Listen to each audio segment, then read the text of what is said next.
झांसी में 2031 की महायोजना लागू कराने के लिए 14 जनवरी से ये सभी लोग अनशन पर बैठे हुए हैं। भूख हड़ताल भी अब शुरू कर दी गई है। 5 लोग मंच पर हैं और आम जनता बेहद परेशान है, चूँकि 10,000 मकान तोड़े जाने का फरमान जारी कर चुका है झांसी जेडीए। सभी लोग बेहद परेशान हैं। बहन जी, क्या गुजर रही मन पे और क्या किस किस का स्वास्थ्य बिगड़ चुका है? भैया, पहली बात तो ये है कि हम लोग 14 तारीख से यहाँ बैठे हुए हैं, ठीक है। और हमारी एक ही बात है कि 2031 की महायोजना लागू की जाए और हम लोगों को घर से बेघर नहीं किया जाए और जेडीए की गलती हम लोगों पे आरोप ना की जाए। हाँ, हमारे ऊपर जेडीए का ही जो भी गलत उनकी गलती हमारे ऊपर क्यों लगाई जा रही है? हमारी कोई गलती नहीं है, हम लोग परेशान हैं। स्वास्थ्य की बात ये, हमारे पड़ोस में अभी एक लक्ष्मी कुशवाहा नाम की महिला हैं, वो आज भी बिस्तर में पड़ी हैं। उनका बीपी बहुत 200 से ऊपर हो गया था और डॉक्टर ने ये कहा था कि अगर थोड़ा और बढ़ जाएगा तो शायद उनको फालिस मार देगी, ठीक है। और वो यहाँ रोज़ आती हैं। परसों हमारे पास यहीं बगल में बैठी हुई थी, हमारे पड़ोस में ही रहती हैं, ठीक है। और अभी की घटना है, सुबह 3 बजे एक हमारे साथ में और भैया थे, उनकी डेथ हो चुकी, उनका नाम था देवेंद्र कुमार, ठीक है। और अभी भी एक सूचना आई हुई है कि निर्मल हॉस्पिटल में एक सज्जन जो हैं वो भी यहीं बैठते थे डेली, कन्हैया लाल साहू उनका नाम था श्री, और वो भी निर्मल में हैं, एडमिट हुए हैं। और वहाँ पे आप लोग जाइए, थोड़ा उनका हालचाल देखिए। और ये भैया बैठे हैं, हमारा बेटा है ये राहुल, और ये पंडित जी बैठे हुए हैं। 5 लोग धरने पे बैठे हुए हैं यहाँ पर। और यहाँ पर सबकी हालत जो है काफ़ी खराब। आज तो इन लोगों ने एक चम्मच पानी भी नहीं ग्रहण किया है और ये लोग काफ़ी दुखी हैं और हम सभी दुखी हैं। और हमारा बस एक ही है कि हमारी 2031 की महायोजना लागू हो और जो जेडीए ने किया है उसका खामियाजा हम लोगों को न भुगतना पड़े। भैया, नाम क्या है आपका? इंद्र नारायण शुक्ला। शुक्ला जी, क्या गुजर रही है इस वक्त, तो क्या पोजीशन है इस वक्त? भाई साहब, रात को नींद नहीं आती है, सभी बच्चे परेशान हैं, बूढ़े परेशान हैं, घर वाले परेशान हैं, रिश्तेदारों के फ़ोन रोज़ आ रहे हैं, भैया कैसे होगा, क्या होगा। तो अब स्थिति हम बयान नहीं कर सकते भाई साहब, कैसी स्थिति है।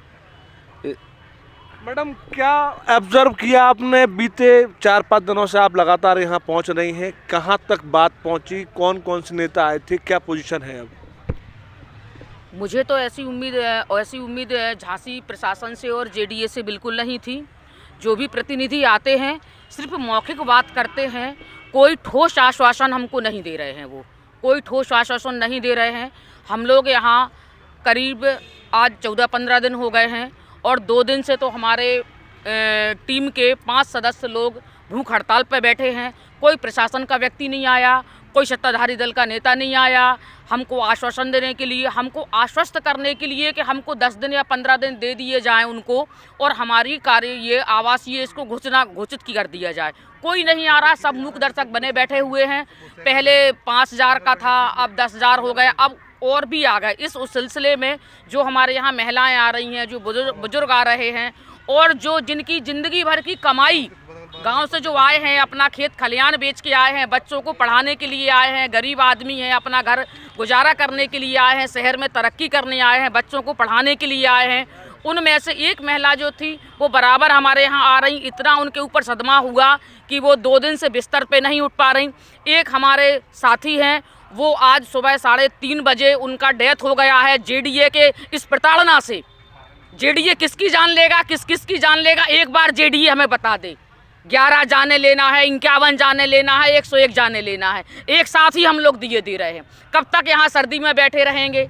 कब तक अपनी मांगों के लिए याचना करते रहेंगे सरकार से और जेडीए से? और जेडीए का ये रुख जो है, अड़ियल रवैया जो है कि कोई इसका निस्तारण नहीं कर रहा है, जेडीए मनमाना आचरण कर रहा है। तो मेरा करबद्ध निवेदन है शासन से, प्रशासन से और जेडीए से कि कृपया करके इसका जल्द ही समाधान कर दें कि जो हम इस कड़कती सर्दी में बैठे हैं वो हम घर जा सके। हमें यहाँ बैठना कोई शौक नहीं लग रहा है, इतना सर्दी में बैठना मुझे कोई शौक नहीं है। मेरा यही निवेदन है आपके माध्यम से कि जेडीए इसको आवासीय घोषित कर दे और हम लोगों का समस्या का समाधान हो जाएगी। राहुल, यहाँ पर कल सांसद जी आए थे, क्या बातचीत हुई, कितनी बात आगे बढ़ी?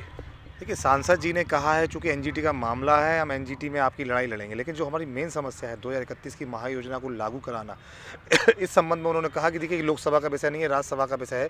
आपके विधायक, आपके एमएलसी जाके माननीय योगी जी से बात करें, वही करा सकते हैं। तो इस तरह मतलब एक तरीके से उन्होंने ये कहा कि हम जो एनजीटी की लड़ाई है आपकी, वो तो लड़ सकते हैं, लेकिन जो 2031 की महायोजना लागू होनी है उसके लिए हमने समय मांगा था।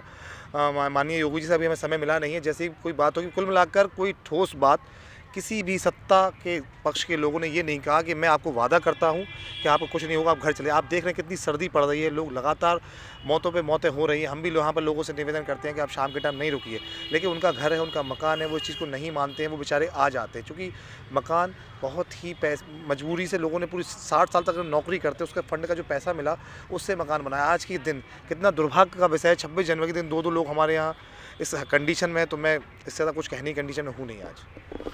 तो क्या लगता है कुछ राहत मिली है एनजीटी में? आप सांसद जी आपकी बात को रखेंगे? देखिए, उन्होंने ये कहा है कि एनजीटी में वकील के माध्यम से हम आपके पक्ष को रखेंगे।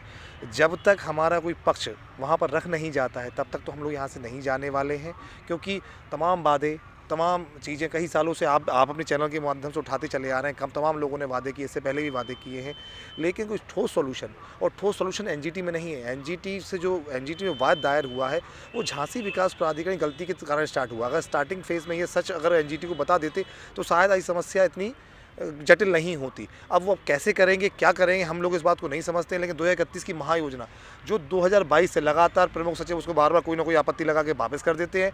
माननीय योगी जी उसको कैबिनेट की बैठक में बुलाकर तत्काल प्रभाव से लागू कर दें, क्योंकि ऐसा नहीं हो सकता। अभी आप मनाली में देख लीजिए, एनजीटी के आदेश होने के बावजूद 2041 की महायोजना लागू कर दी गई है, उड़ई में महायोजना लागू की गई। तो ये कोई बड़ा विषय नहीं है। अगर वो चाहें कि 1 लाख जनता ना मरे, रोज़ एक दो लोग ना मरे, तो जल्द ही उसको लागू कर दें, इससे हम सभी अपने घर जा सकें।